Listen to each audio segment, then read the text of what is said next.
Lawrence Bishnoi का जिक्र करते हुए आपने पुलिस स्टेशन में जरनैल सिंह हाँ का जिक्र किया, क्या था मतलब कैसे तो पुलिस स्टेशन? जरनैल सिंह हैं शेरा खुब्बन के फादर, जो उस टाइम का one of the prominent gangster था।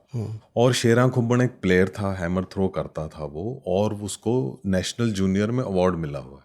तो उसका फादर उसको स्पोर्ट्स विंग में डालता है, जहाँ उसकी लड़ाई हो जाती है, और लड़ाई के बाद लड़ाई बढ़ती जाती है, वो अपने दोस्त ले आता है, दूसरी पार्टी अपने दोस्त, जैसे लड़कों की लड़ाई होती है। और पुलिस का काम होता है कि लड़ाई को आप सेंसिटिव होकर देखो कि यार ये तो कॉलेज के बच्चे हैं, लेकिन पुलिस किसी पॉलिटिशियन के दबाव में, तो शेरा Khubban point of no return से होता है, वो बढ़ता ही जाता है। तो जो जरनैल सिंह है, जरनैल सिंह ने शेरा खुब्बन को पाला है। वो कहता है कि मैंने शायद इसको कभी पानी नहीं पिलाया, इसने पानी मांगा है तो मैंने दूध या जूस ही दिया था इसको। और वो बहुत तगड़ा था, और शेरा खुब्बन की बहुत ज़्यादा फॉलोइंग थी। तो शेरा खुब्बन की जब कोर्ट में डेट होती थी तो जरनैल सिंह उसको मिलने जाता था, और कोर्ट की डेट में वो देखता था कि उसको कितने यंग लड़के मिलने आ रहे हैं।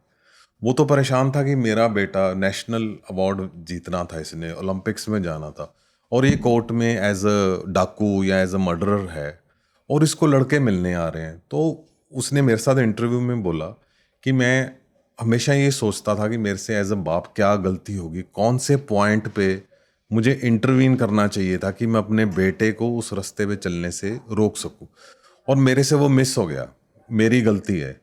तो उसने कोशिश की जो लड़के उसको मिलने आते हैं उनमें मैं इनको मैं बचाऊं किसी तरह। उन सब लड़कों में मिलने वालों में लॉरेंस बिश्नोई था, जो शेरा खुब्बन के लिए बादाम पिस्ते लेके आता था। अच्छा, लॉरेंस बिश्नोई। यस। और वो जब इन्होंने उससे पूछा तो उन्होंने बोला कि मैं अंकल मैं ये हूँ और आपके गांव के पास ही रहता हूँ, और मैं लॉ कर रहा हूँ।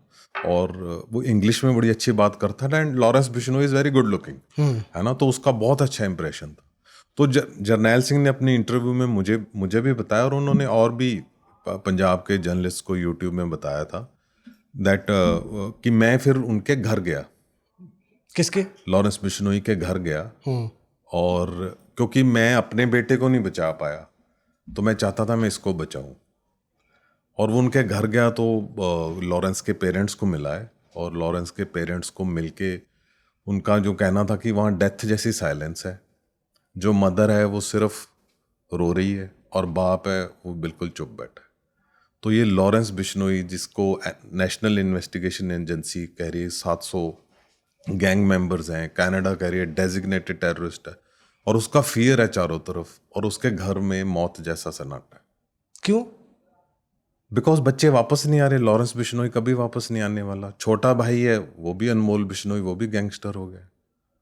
क्या मिला उनको 110 एकड़ में? उन्होंने तो बेटे को वहां भेजा था वकील बनने के लिए, बिकॉज उनके एक रिलेटिव जज हैं। तो माँ बाप ने क्या सपना देखा था, और लॉरेंस बिश्नोई ने क्या किया। तो वो जरनैल सिंह की बात मुझे बहुत, और ही ऑल्सो स्टार्टेड क्राइंग, क्योंकि उन्होंने अपने बेटे को खोया है। शेरा खुब्बन एक पुलिस इनकाउंटर में मारा गया था, और वो कहते हैं मैंने कोशिश की कि उसके पेरेंट्स को जाके समझाऊं कि किसी तरह इसको इंटरवीन करूं,